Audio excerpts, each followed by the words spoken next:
بسم اللہ الرحمن الرحیم، بسم اللہ الفتاح العلیم، السلام علیکم ورحمۃ اللہ وبرکاتہ۔ واچ سبسکرائبر، امید کرتا ہوں، دل سے دعا کرتا ہوں کہ آپ سب لوگ ایمان اور صحت کی بہترین حالت پہ ہوں گے۔ میں ہوں motivational speaker, leadership business coach, master trainer, language trainer professor M Raza. آج کی ویڈیو میں ہمارا ٹاپک ہے آفاق اردو کی چھٹی کتاب، صفحہ نمبر 9۔ چلیے شروع کرتے ہیں۔ نحم 9، اور یہ جو ہے نا اردو کے اندر جو ہے وہ آپ اس کو لکھتے ہوتے ہیں۔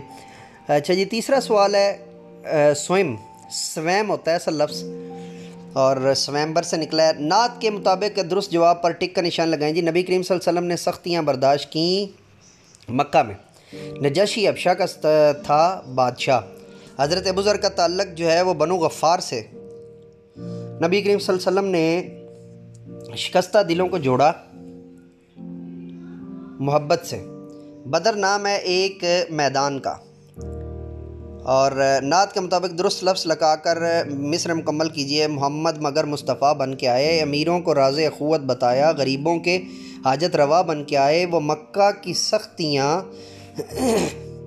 وہ طائف کا منظر، کہیں صلح کا سلسلہ بن کے آئے۔ اور آؤ مل کر بات کریں جی۔ نعت کا مرکزی خیال اپنے ساتھیوں کو بتائیں۔ نعت کے اہم نکات پر بھی تبادلہ خیال کریں۔ اچھا جی، برائے اساتذہ سوال نمبر 5 کروانے کے لیے جماعت کے بچوں کو، یعنی کلاس کے بچوں کو 2 گروہوں میں تقسیم کر کے انہیں آپس میں بعد ازاں جماعت کے ساتھیوں کے ساتھ اپنے خیالات کے اظہار کا موقع دیں۔ اور بچوں کو بتائیں کہ شاعر جس خیال کے تحت کوئی نظم لکھتا ہے وہ نظم کا مرکزی خیال ہوتا ہے۔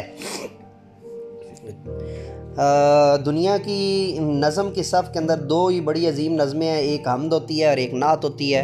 اور نعت، حمد کے اندر سیدھا مرکزی خیال ہوتا ہے اللہ اور اللہ کی توحید کو بیان کرنا، اللہ کی صفات کو بیان کرنا، اور جو نظم ہوتی ہے اس کا سیدھا مرکزی خیال ہوتا ہے حضور نبی کریم صلی اللہ علیہ وسلم کے جو ہے وہ شمائل، اور حضور نبی کریم صلی اللہ علیہ وسلم کے خصائل، اور حضور نبی کریم صلی اللہ علیہ وسلم کی خوبیاں، اور حضور نبی کریم صلی اللہ علیہ وسلم کے